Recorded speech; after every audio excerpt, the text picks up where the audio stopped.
Tilt my webcam down.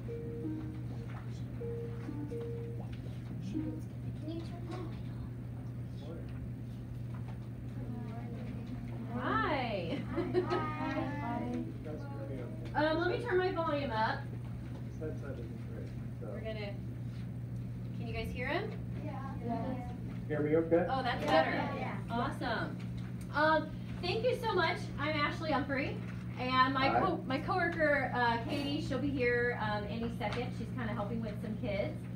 So we are so excited. Thank you so much for giving your time. This is such a privilege for us, and you know, as these are sixth graders, but we are pushing the boundary in academics and rigor and our research. And these are 20 of 260 kids that were applied and are part of the live Skype here with you. So they're super excited. That's totally great. And what a colorful classroom. Oh yeah, yeah.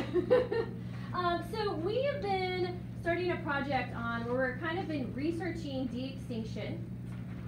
We read this article from National Geographic on reviving extinct species. Here, let me show you something while you have that up. Okay. So that's the magazine size, and this is the wall poster size. Oh my gosh! Oh, that's so cool. Give me just a second. I just forgot because I was so excited. I didn't start my screencasting tool. All students can watch it later. Oh, fun. Okay, so this is what all students are going to see. So, recapping for everyone who's going to end up watching this tomorrow, we are Skyping with Tom Maloney. We say your name correctly? You did. Okay. And we've just been telling him that we've read the article on reviving extinct species, and he just showed us his wall poster version of this. So anyway, so our students have prepared 10 questions for you. And they're going to come up and they're going to introduce themselves. And then we're just going to let you share your expertise with us. So our first group, if you will come on up, make sure you say your name really loud. Hi, I'm Caitlin. I'm Addie. And I'm Emily. Our question is, describe your job as a conservation scientist. What is the hardest part of your job?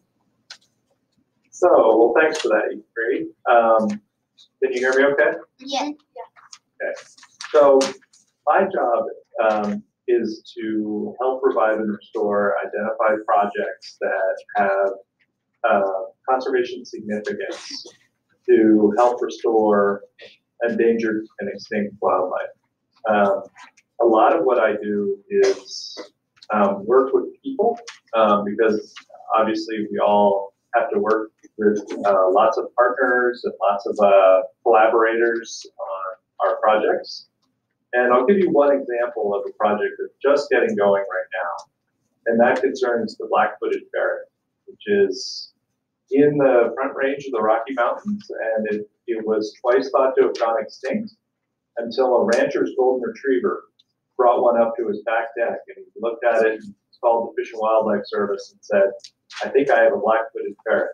Well, there were 23 individuals at that point. Only 23 were left on the planet.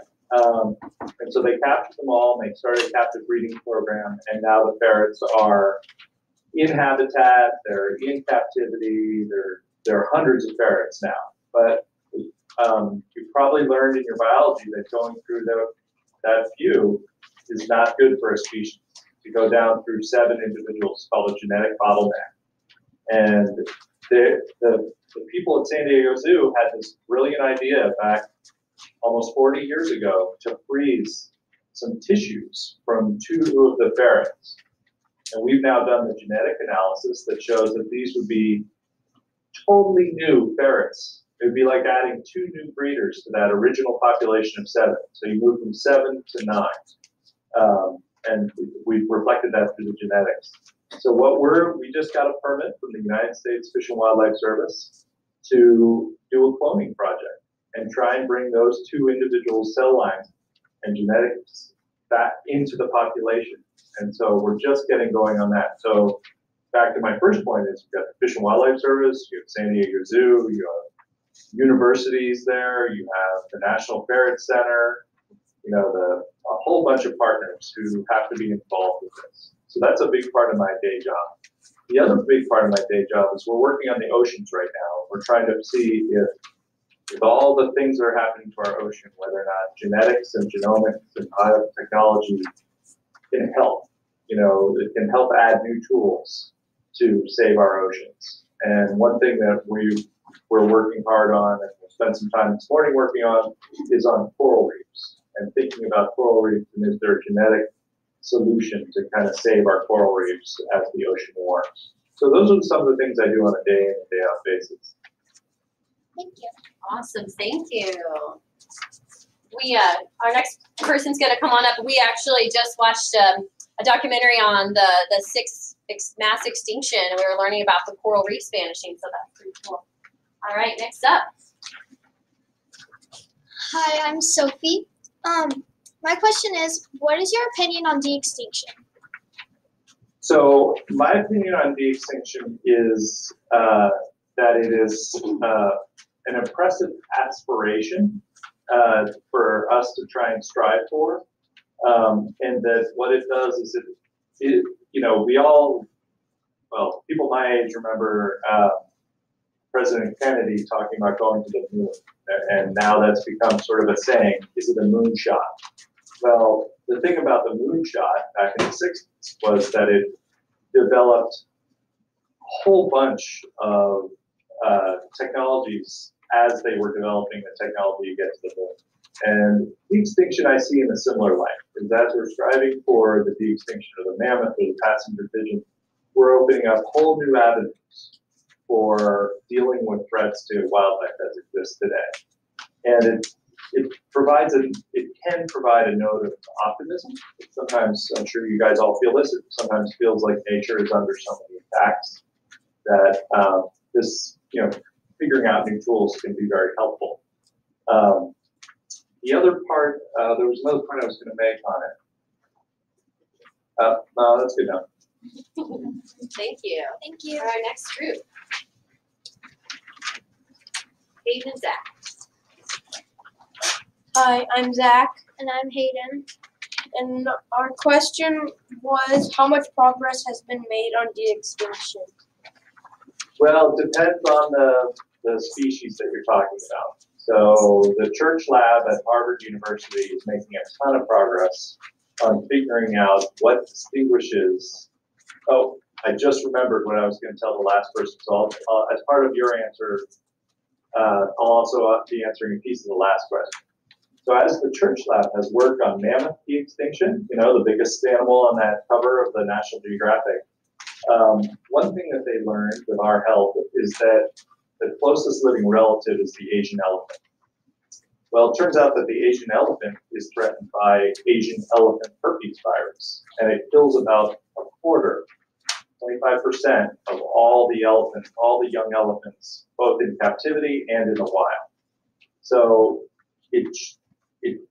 we are constantly saying, this is an example, as I just told Sophie, this is an example of a technology that's being developed as part of a de-extinction effort that is hopefully able to save the Asian elephants we have today, because they've sequenced the herpes virus, and that's the first step in developing a vaccine. On the mammoth work, they've identified the genes that mammoths were redheads. I don't know if you guys knew that. They have red hair. So the long woolly red hair on the woolly mammoth, they've identified the genes that enable the mammoths to have more oxygen in their blood because they live in much colder environments. And so they're making great progress. Things are a lot slower on the bird side. And the other one that's making a ton of progress, trying a different method, is San Diego Zoo and Frankfurt Zoological Society and a whole group of international collaborators working on the northern white rhino. Because as you know, Sudan, the only male, died recently. And so they're really trying to bring back northern white rhino. And they're trying a different technique. That's sort of over my head, honestly. On the bird side of the extinction, there's a major barrier, and it goes to how birds breed and what their reproductive system is. Think about how big a bird egg is. And you have to time it just right to get the important part of the bird egg, and then transfer that over. And I was just last night working on a proposal to get that science done. So the bird science is a little bit further behind, and all those other tools of helping wildlife, helping create genetic rescue tools that would come out of the de-extinction effort are all waiting for this science on the reproduction of birds to happen. So that's what's going on with de-extinction of birds and mammals. And not a lot of people are working on de-extinction of fish or reptiles yet. Thank you, Sam. Great answer. Thank you. Next step. I'm Carter. I'm Connor. And I'm Victor. Our question is, In your opinion, how can the environment be benefited by bringing back extinct species? Well, it depends. So that's a key question we're always asking. When you think about wildlife, and all the wildlife in the woods and in nature, different animals have different functions. And so one of the things we're often thinking about is what's the ecological value of this species? Like if you think about beavers, if you bring beavers, an example is often used is bringing beavers back to Scotland, and that completely changed the habitats. Or another one that's maybe you've read about is bringing wolves back to Yellowstone, and that has really changed even the way rivers run through Yellowstone because of the way the predator-prey relationships work with the deer and the moose. So the question we always ask is, something like black-footed ferret is an important not quite a top predator, an important predator of the prairie dog colonies, and plays a really important functional role in that. So I don't know if I'm answering the question exactly, but I think that always asking, one is the habitat there for the species you're bringing back. And one thing would be the dodo. So the dodo is from Mauritius. Well, Mauritius is a developing country now. I'm not sure that Mauritius, maybe we can bring it back, but we have to do a lot with cats, dogs, and rats in terms of this ground-nesting large bird. Maybe we'd be better to think about offshore islands for the reintroduction of the dodo, and then see how that goes. So is the habitat there? Does the animal have an important functional value in maintaining the ecosystem and the relationships? Like sea otters in California play a really important role in maintaining the whole kelp system. And then what's the likelihood that the habitat will continue? Have you guys heard about the vaquita? No. No, you got to look into the vaquita. It's incredibly depressing, but it's about 4 feet long, so I can't do it with my screen, but it's this tiny little porpoise in the Gulf of California between Baja, Mexico, and mainland Mexico. And it's on the verge of extinction because of fishing pressure. So that's another thing you would think about when thinking about bringing something back is, are the threats that have caused the extinction still in place, or have they been removed from the environment? So with the vaquita, there's millions of dollars being spent right now to bring back the vaquita, but we have to stop the fishing. So does that answer your question, or do you follow? Yep. Okay, great. Excellent. Thank you. Thank you. Thank you to Carters and Victor. hi, I'm Ava. I'm Shayla. And I'm Emmeline. Where would the animals that are brought back go? Where would they go? Yes. Into whatever native range that occur. So one really cool effect that might happen if we're able to bring the passenger pigeon back, and one thing I'm going to assign to you guys is to look into a little critter called the American burying beetle. Burying, like digging up and putting it underground. Called the American burying beetle. What it did, and it's not extinct yet, but it's federally endangered, quite rare. And what it did, and its range mirrored that of the passenger pigeon. Remember, passenger pigeon was at once considered to be one of the most abundant birds on the planet. You know, it's literally blotting out the sky with lots of millions of birds. Well, when you think about those birds dying, what the American burying beetle does is it eats dead stuff. And so it would grab a passenger pigeon, dig a hole, bury it, and then lay its eggs on the carrion, and its larvae would eat the dead passenger pigeon. Yeah, charming, right? We have lunch right after this. Thank you. So you got to look into American burying beetle because it's a way of answering your question of think about the range of what of where the species occurred, like woolly mammoths in Siberia. One of our co-founders just went to Siberia and was really struck at the amount of area that mammoths would reoccupy. Really, really impressed. It's huge. It makes Alaska small. So is the range there with like the vaquita I just mentioned in the Gulf of California? The habitat is there, but the threats are still there. So it also has to be, is it just the space on the ground or is the habitat act? Back to passenger pigeon, when the colonists first got here to the New World, they cut down all the trees. I'm from New England, and New England has, it's gone from 80% open land back to 80% forest land. And that means the passenger pigeon will have trees again. Part of the reason that I believe it went extinct is that so many trees were cut down for farming. And now you guys, where you are, do all the farming and much less farming. So, does that answer your question? We have one more question. Okay. It is, how would that animal change that environment? Well, it depends on the species, right? So the big theory with the mammoth is that having these large ungulates, large grazing animals, will clear off the blanket of snow in the winter and allow the ground to freeze a lot harder. And would bring a lot more grass and change what's called the carbon cycle. How does carbon into our system? So that's a very important impact. The example is often used, as I said before, is thinking about wolves in Yellowstone, how that has had the unexpected consequence of changing the way rivers move across the landscape over time. Nobody expected that. That was a very important lesson. To put a top predator back on the landscape, you're going to change a whole bunch of things.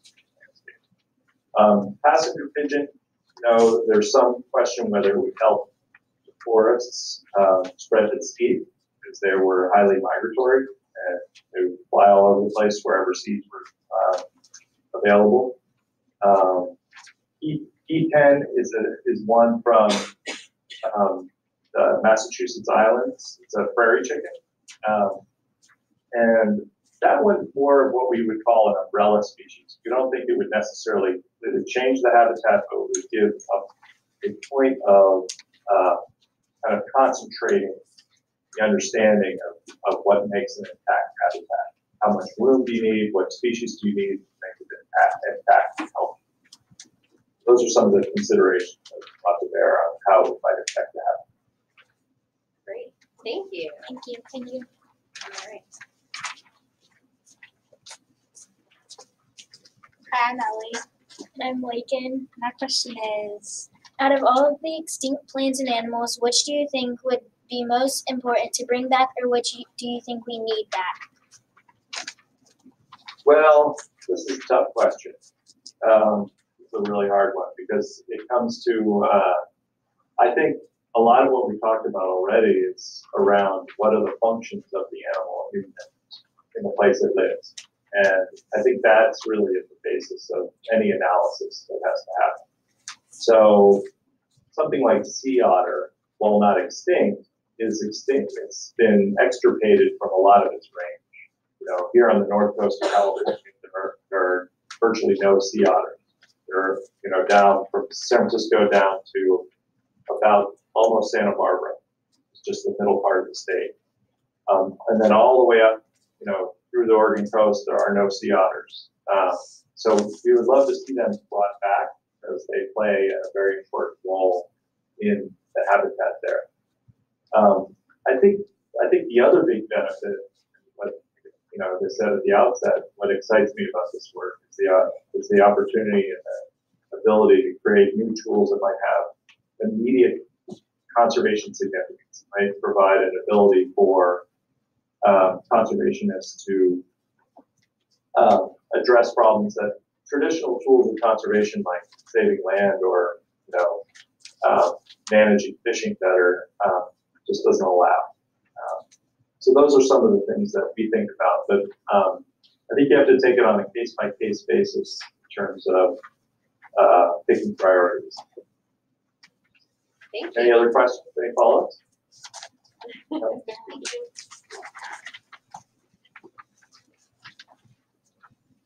Hi, I'm Marin. I'm Ashlyn. And I'm Chloe.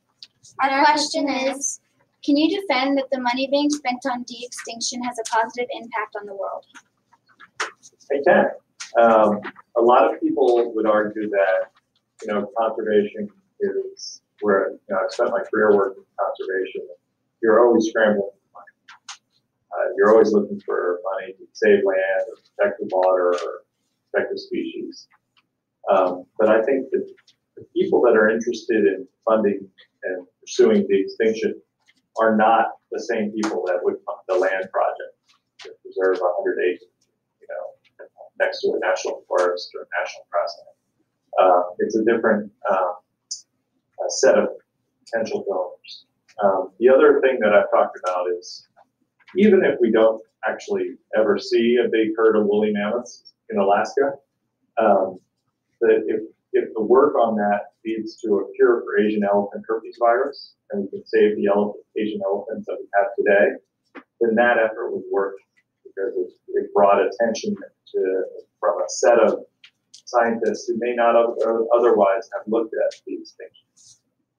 So those are really some of the benefits that we see when we think about, because it's going to be costly. When you think about birds and the really hard science to figure out how to get to the point where we could do the types of work you need to do with the extinction of passenger pigeon or peacan or dodo or whatever. There's a northern flightless penguin-style bird called the gray hawk that we talked about trying to do a de-extinction of. If you think about birds, a lot of birds are facing with global trade and global travel, are facing new threats to diseases they've never had to encounter. So developing the technology to do a de-extinction also enables you to maybe help birds be more resilient to new diseases or to changing climate. Climate is changing. So there may be opportunities and optimism around what started as a de-extinction maybe has benefits today. New threats. Excellent Thank answer. you. Thank you. Thank you. I'm Brooke. And I'm Eleanor. If scientists bring back an extinct species, how would you prevent those animals from going extinct again? What do you think should be the plan to protect them? Well, so we talked the best, most current, and most depressing example today is the vaquita. And I really encourage you guys to look at the vaquita. So the vaquita is, as I said, little 4 foot long, totally cute little porpoise. I almost want to pull up my screen and show you one. And it's in the Gulf of California between Baja and Mexico, as I said. And the threats are from shrimp harvesting, capture of wild shrimp fishing, and the fishing for a type of fish called the totoaba. And totoaba swim bladders or swim bladders are used in Chinese medicine to do some medicinal thing that I don't understand. Without protecting Gulf, those two fishing, the Gulf is fine other than those fishing uses. Without protecting it, you could it's essentially extinct right now, even though there are a few vaquita left on Earth, but it would essentially be a de-extinction project. You wouldn't go to that effort without stopping those threats. And how, I think you asked the secondary question, how would you do that? The same way you protect wildlife today. You would regulate it, you would keep people out to the degree that people are the threat. I don't think it's anything new necessarily, but you just really have to think about the threats that cause the extinction. Thank you. Thank you. There's these.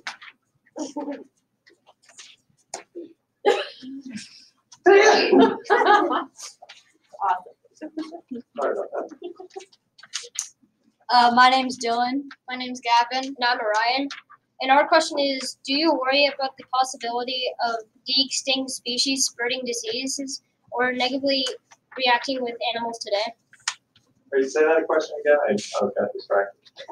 Do you worry about the possibility of de-extinct species spreading diseases or negatively reacting with animals today? A little bit.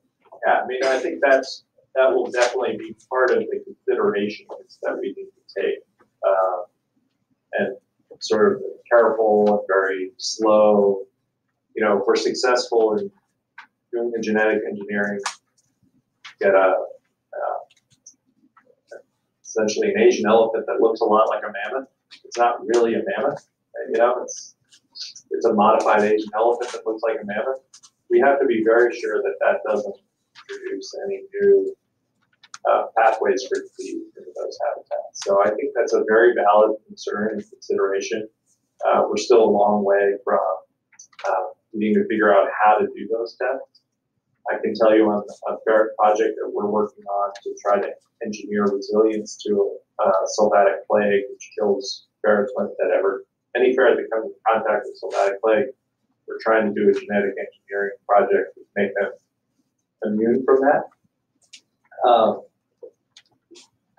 To do that, we're doing first in lab mice to see if we have any effect on whether or not that genetic engineering causes them to be more susceptible to another disease. Maybe they're immune to plague, but they die from a common cold or flu.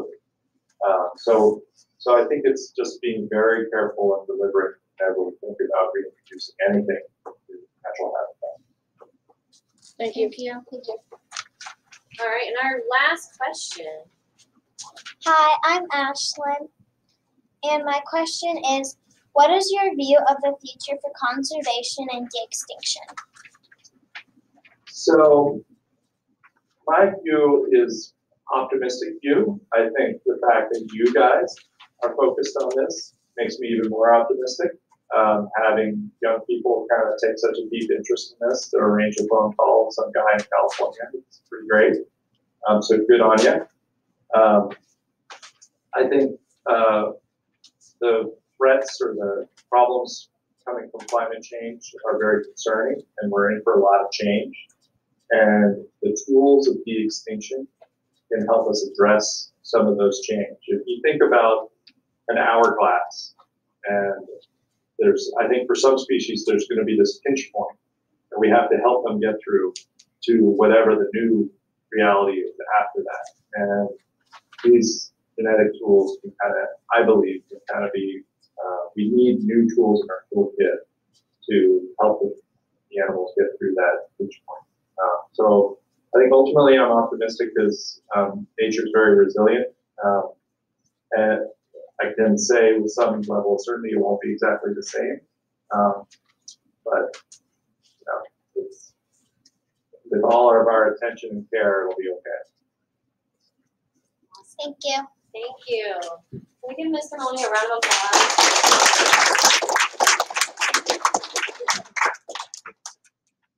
What an exciting opportunity and privilege for us to be able to speak with you firsthand. Raise your hand if this has been an incredible opportunity for you, right? Something that you might consider a future in conservation or genetics or something like that. So here you have the future. Maybe you'll be working with some of these kids someday. That'd be kind of cool. Maybe. Get busy. Yeah. All right. Well, I know you're busy, and we so appreciate you taking your time. So thank you so much. My pleasure. Anything else you wanted to say or share? If you want to email any follow-up questions, that if I was a little bit unclear about something, don't hesitate. I'm going away for a few days, but after that, I'd be happy to help answer any other questions. Okay, awesome. Thank you so much. Look into the Makita. We've taken good notes, and we're going to rewatch the recording. So yes, we're going to look up those species and launch us into a big project that we're going to move forward with. So okay, great. Thanks a lot. Thank you. Bye bye.